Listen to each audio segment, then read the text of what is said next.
Greetings to you all. My name is Nancy Jones, and I am the Vice President of Clinical Development at Neuren Pharmaceuticals. It's a great pleasure to join you remotely and give you this update. First of all, let me introduce you to Neuren. Neuren is a biopharmaceutical company specializing in the development of drugs related to neurodevelopmental disorders. We are a small team, and we're all dedicated to finding new treatments for patients who are affected by a rare genetic disease and have great medical needs, but to date have no specific treatment. The table gives an overview of our clinical program. We have two new drugs in development. NNZ-2591 is in development for 4 genetic disorders in phase 2 clinical trials. The first molecule is called Trofinetide and is our most advanced program. We have completed a phase 2 study for Fragile X syndrome. As you can see, we are evaluating Trofinetide as a potential treatment for Rett syndrome. And a phase 3 clinical trial has been completed. A phase 3 clinical trial is a large study that's designed to provide the evidence for regulatory approval. It was our partner for North America, Acadia Pharmaceuticals, that conducted this phase 3 clinical study and submitted a new drug application, or an NDA, which is the application for approval of a new drug in the United States, and that was submitted to the Food and Drug Administration, the FDA. So what is trofinetide and why might it be useful for the treatment of Rett syndrome? So before talking about trofinetide specifically, it is useful to talk a bit about insulin-like growth factor, or IGF-1, and to understand how IGF-1 works in the brain normally. So on the left is a picture of the cells in the brain. The orange cells are the neurons, which are the main cells that you have for functioning of the brain. And there are other cells that support the neurons, notably the microglia that are shown here in brown and the astrocytes that are shown here in green. The microglia help with the growth and also the maintenance of the structures of the neurons and also the function of the neurons. And this includes the dendritic spine. So those are those brain things that branch out from the neuron and they receive the messages from other cells. So naturally in the brain, all of these cells produce IGF-1. And IGF-1 is a growth factor. It's produced throughout the body. And in the brain, it's responsible for the growth and the regulation of neurons. And it's also responsible for the communication or the connection between those neurons, which are called the synapses. So here we see the IGF-1 molecule. And when it does its job naturally, it separates into smaller parts, or what are called metabolites. And one of these small parts is GPE. And GPE is the terminal tripeptide of IGF-1. And what trofinetide is a synthetic analog of GPE, and it basically replicates the function of GPE. So what's an analog? An analog is something that has almost exactly the same structure, chemical structure as the naturally occurring molecule, but has one small change. And here you can see at the bottom the chemical structure of GPE on the left and trofinetide. And they're exactly the same, except there's addition of a methyl group, as you'll see on the right, for trofinetide. And one question people may ask is, well, why wouldn't you then just use GPE as a drug, as a medication? And that's a good question. So essentially, what are the benefits of this change? So what this change does is that gives trofinetide better characteristics to be a drug or a medication. And in this case, for example, it stays longer in the body. So if you see on that the graph on the bottom, this is in an animal model in a rat. GPE was found to last for 5 minutes, but trofinetide lasted for 74 minutes, which is more advantageous because it would mean that you would be required to take the treatment fewer times per day because it lasts longer in the body. And that's just one example of sort of the properties that can be improved to make it better to use as a medication. Another important question, obviously, is the relevance of trofinetide for Rett syndrome. And we do know that it has been observed that there are insufficient formation of the new synapses by neuron, those connections, and then excessive pruning of the synapses by those overactive microglia, those supporting cells. So trofinetide is thought to improve synaptic function and restore synaptic structure. And it inhibits overactivation of inflammatory microglia and astrocytes, so supporting cells, and then also to increase the amount of IGF-1 in the brain.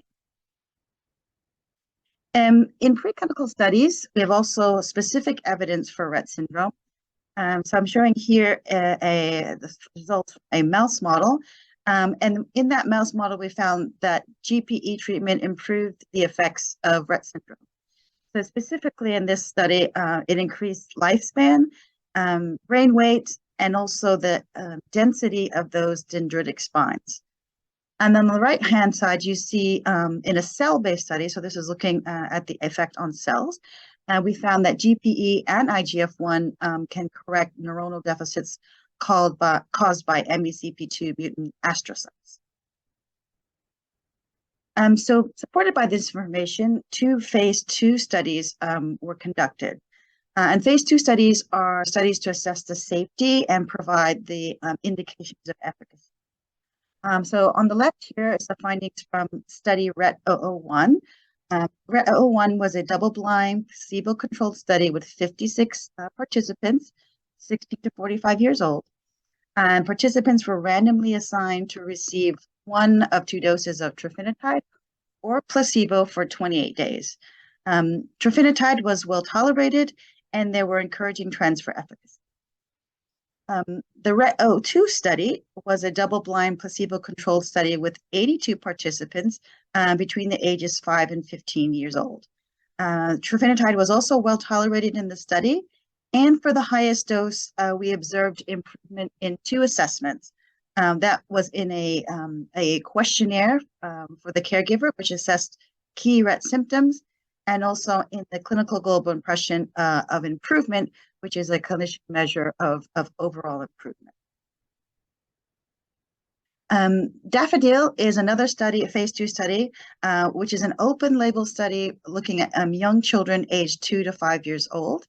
The goal for this study is to evaluate safety and pharmacokinetics. And pharmacokinetics means learning how the drug is used and absorbed by the body. And this study is ongoing, but no longer enrolled. So the phase 3 program consists of 3 studies.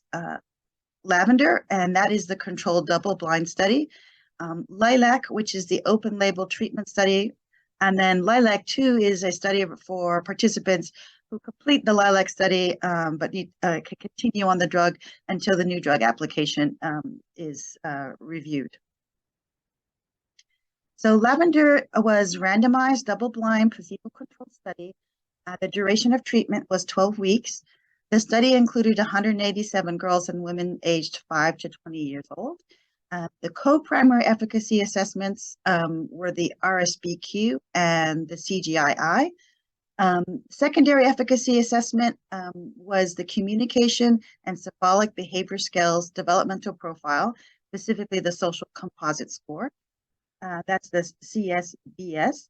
The CSBS is an assessment of early communication behaviors.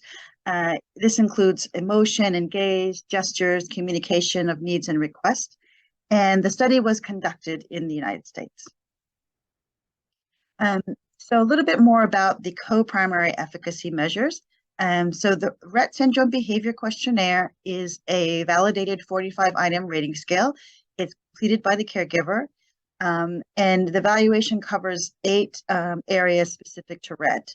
It's scored from 0 to 2, and higher scores indicate more impairment. And this measure has been correlated with functioning and quality of life in Rett.